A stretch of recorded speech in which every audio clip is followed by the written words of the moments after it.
আমার ভাইয়েরা, এমন অনেক লোক আছে আমরা এশারের নামাজ পড়ি নাই। নবীজি বলছেন মুনাফিকরা এশারের নামাজ পড়তে পারবে না। মুনাফিক যারা তারা ফজর পড়তে কষ্ট হবে, মুনাফিক যারা তারা এশার নামাজ পড়তে কষ্ট হবে। এশার আর ফজরের স্পেশালি গুরুত্ব আছে। নবীজি বলছেন যে ব্যক্তি এশারের নামাজটাকে জামাতের সাথে আদায় করবে, আল্লাহ রাব্বুল আলামিন ব্যক্তি যদি দাঁড়িয়ে দাঁড়িয়ে অর্ধেক রাত পর্যন্ত ইবাদত করত, ওই ইবাদতের সওয়াব যে এশার নামাজ জামাতে পড়ছে তার আমলনামায় লিখে দিবে। সুবহানাল্লাহ। আপনি এশার নামাজ শুধু জামাতে পড়ছেন এইটুকু, আর অর্ধেক রাত দাঁড়িয়ে ইবাদত করলে যে সওয়াব হতো এশারের নামাজ জামাতে পড়ার কারণে, আল্লাহ সেই সওয়াব আল্লাহ আপনাকে স্পেশালি দিয়ে দিবেন। সুবহানাল্লাহ। শুধু তাই না, নবীজি বলছেন কোন মানুষ যদি ফজরের নামাজটাও যদি জামাতের সাথে আদায় করে, আল্লাহ রাব্বুল আলামিন তাহলে ওই লোকটা যদি সারা রাত দাঁড়িয়ে দাঁড়িয়ে যদি ইবাদত করতো, নফল নামাজ পড়তো, যে সওয়াব হতো আমার রব্বুল আলামিন ফজরের নামাজটা জামাতে পড়ার কারণে সেই সারা রাতের সওয়াব লিখে দিবে।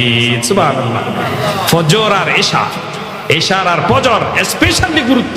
নবীজি বলছেন আল্লাহর কোন বান্দা যদি এশারের নামাজ আর ফজরের নামাজ 40 দিন পর্যন্ত জামাতের সাথে পড়তে পারে, 40 দিন পর্যন্ত যদি কোন আল্লাহর বান্দা এশারের নামাজ আর ফজরের নামাজ জামাতের সাথে আদায় করলো, আল্লাহ রাব্বুল আলামিন বলছেন কুতিবাত লাহু বারাআতা। নবীজি বলছেন তার জন্য দুইটা মুক্তির পয়গাম আল্লাহ দিয়ে দিয়েছেন।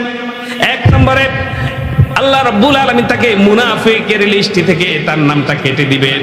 দুই নম্বরে আমার রাব্বুল আলামিন তাকে জাহান্নামের লিস্ট থেকে তার নামটা কেটে দিবেন। সুবহানাল্লাহ।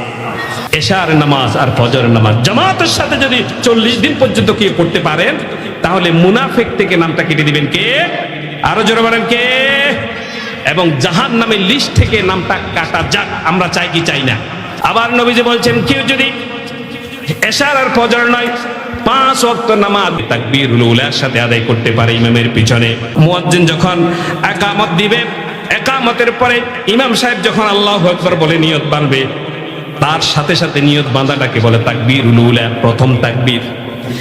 এইভাবে যদি কেউ 40 দিন পর্যন্ত 5 ওয়াক্ত নামাজ জামাতের সাথে প্রথম তাকবীর আদায় করবে, আল্লাহ রাব্বুল আলামিন তাকে জাহান্নামের লিস্ট থেকে তার নামটা কেটে দিবেন। সুবহানাল্লাহ। এবং মুনাফিকের লিস্ট থেকে তার নামটা কেটে দিবেন। কয়দিন? 40 দিন। 40 এর অনেক ফজিলত আছে।